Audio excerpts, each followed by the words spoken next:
Good evening and welcome to Poland Daily. I'm Nicholas Richardson and this is the news. President Andrzej Duda took part in the third local government trilateral congress in Lublin. The congress is accompanied by an economic forum which will include seminars and meetings on the challenges of rebuilding Ukraine, innovation, digitization and the hydrogen economy. Lublin nazywany jest stolicą wschodniej Polski, jednak dziś... Lublin is referred to as the capital of eastern Poland, but today, during the local government 3Cs Congress, it is becoming a kind of heart of the initiative. The opening speech of this year's edition was delivered by President Andrzej Duda. In it, he stressed the importance of the 3Cs initiative for building security in both energy and strategic infrastructure connections. Jak i strategicznych połączeń infrastrukturalnych. Jesteśmy zaledwie 100 kilometrów od We are just 100 kilometers from the Polish border with Ukraine. Ukraine, which a year and 3 months ago fell victim to brutal Russian aggression. This is also why today, security is the main topic of virtually all our meetings. Samorządowy Kongres Trójmorza ma za zadanie budować relacje. The 3Cs Local Government Congress is designed to build relations and a basis for economic development between local governments and micro-regions of Central Europe. It is part of the larger 3Cs initiative, which consists of 12 countries located in the wider Central Europe. These include Austria, Bulgaria, Croatia, the Czech Republic, Estonia, Hungary, Latvia, Lithuania, Poland, Romania, Slovakia, and Slovenia. These countries are located in an area between 3Cs, the Adriatic, the Baltic, and the Black Sea. Morzami Adriatyckim, Bałtyckim i Morzem Czarnym. Panie prezydencie, chciałbym podziękować. Mr. President, I would like to thank you for this initiative and for the fact that we as the poorer part of Europe can work together to catch up to the rich countries. Pracować razem, gonić kraje bogate. Ja muszę powiedzieć, że przywiązuję jako marszałek. I, for one, must say that as Speaker of the Sejm, I attribute a huge role to parliamentary diplomacy, and I am very happy about this Congress today, to which you have invited me, and that this parliamentary component has been woven into your meeting. Parlamentarny.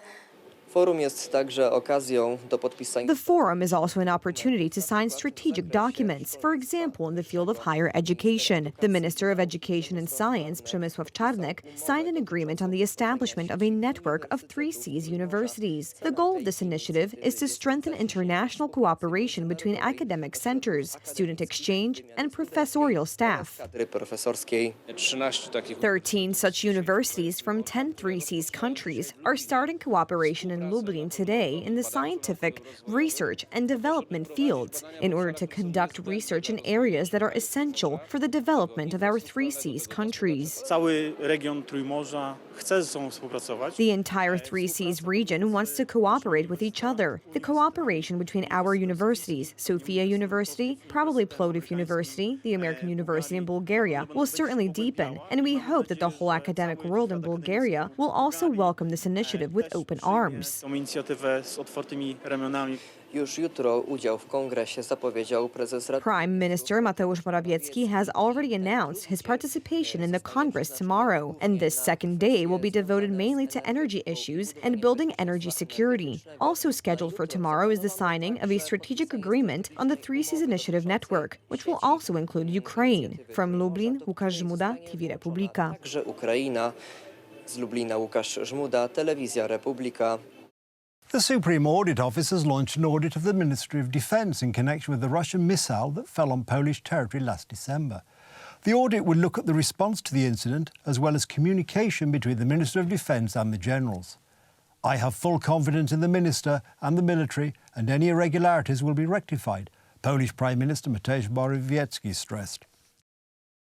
Niedawno, 2,5 miesiąca temu, Not long ago, 2.5 months ago, a Chinese balloon flew into the airspace of the United States, the most powerful country in the world, first over Alaska, then it flew over Canada, and only days later was brought down. And this was not the first event of this type. In the past 2 years, at least 150 different kinds of flying objects of unknown origin, some of them spy or various others, have been registered over the skies of the United States, the most powerful country in the world. This context is important because very various editorials and our political opponents are trying to place this whole event in a vacuum, as if there was no war in Ukraine, as if this Russian object, or missile in this case, appeared out of nowhere without a cause. There is a very specific cause. There was a missile fired, some of which unfortunately in a tragic way hit Przewodowo in mid-November, and another shelling just contributed to the passage of this missile across our border. This missile has been identified. There was no clarity or certainty about it. Check what the experts say about it. Some even refer to meteorological phenomena. Therefore, those certain procedural irregularities that appeared at the time have now been rectified.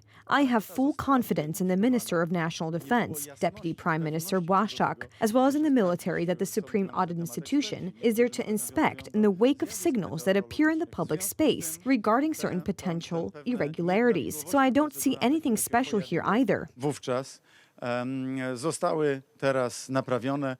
Day 447 of the Russian invasion of Ukraine. In an overnight attack on Kiev, Ukraine's air defense forces destroyed 18 missiles of various types, including 6 supersonic Kinzhal missiles. The air defense is functioning, the capital's authorities reported. Last night, air defense systems repelled Russian attacks on Kiev and other places in Ukraine. An anti-aircraft alert was in effect in all regions of the country. The attack on the capital was considered exceptionally intense. The Russians launched at least 18 missiles from the air, sea and ground towards Kiev. Among them were 6 Kinzhal missiles, Russian hypersonic missiles that Russia claims are impossible to shoot down. All 6 were said to have been neutralized by Ukraine's air defenses, along with 9 Kalibr missiles launched from ships in the Black Sea and several Iskander-type missiles. The Russians also attacked with 6 Iranian kamikaze drones, which were also shot down. Yesterday, Turkish President Tayyip Erdogan led comfortably in the first round of Turkey's election, with his rival facing an uphill struggle to prevent him extending his rule into a third decade in a runoff vote on the 28th of May. Turkish assets weakened on the news, which showed Erdogan just below the 50% threshold needed to avoid sending the NATO member country to a second round of the presidential election, viewed as passing judgment on his autocratic rule. Erdogan's People's Alliance, comprising his Islamist-rooted AK party and its nationalist partners, also appeared set to win a majority in the new parliament, with 321 of the 600 seats, further boosting his chances in the presidential runoff. Erdogan addressed cheering supporters at the headquarters of his ruling AK party in the capital Ankara overnight, saying he was far ahead of the opposition, but that he would respect the people's decision if the presidential vote goes to a runoff. Kesin sonuçların çıkmasıyla bu rakamın I believe that this figure will rise much higher with the final results. We do not yet know whether the presidential election is over in the first round due to the 50% plus 1 vote limit of our electoral system. If the decision of our nation shows that the elections have been completed, then there is no problem. Elections for the lawmakers of the Grand National Assembly of Turkey resulted in our People's Alliance winning a majority. Kılıçdaroğlu, head of a 6-party alliance, voted to prevail in the runoff and accused Erdogan's party of interfering with the counting and reporting of results. With 99% of ballot boxes counted, Erdogan led with 49.4% of votes, with Kılıçdaroğlu on 44.96%. High Election Board Chairman Ahmet Yener told reporters. Turnout was a very high 88.8%. Erdoğan. Despite all his smear campaigns and insults, Erdogan did not get the result he expected. Nobody should get excited about a fait accompli. Elections are not won on the balcony. Election data still continue to come in. If our nation decides to have a runoff, then with our pleasure. We will definitely win this election in the second round. Everyone will see it. The third candidate, nationalist Sinan Ogan, took 5.2% of the vote, and analysts said he could play a kingmaker role in the runoff if he decides to endorse one of the other 2 candidates. It seems that the elections will go to the second round, and Turkish nationalists and Kemalists will be the determining factors in the runoff. Dear friends, there will be another difficult 15 days ahead of us, and during this time, if the elections are completed with the current results and go to the second round, we will do our best to make this process a good one for our nation and our country. At this time, we are not saying that we will support one party or the other. Before Sunday's election, the opposition had sensed its best chance yet of unseating Erdogan, bolstered by polls showing him trailing his main challenger, Kemal Kılıçdaroğlu. But the results suggested that Erdogan and his AK party had been able to rally conservative voters despite a cost of living crisis. Of course we are sad, we are depressed about the whole situation. We expected different results. The tape allegations made against the former candidate may have affected people's ideas. Hopefully, and God willing, we will win this victory in the second round.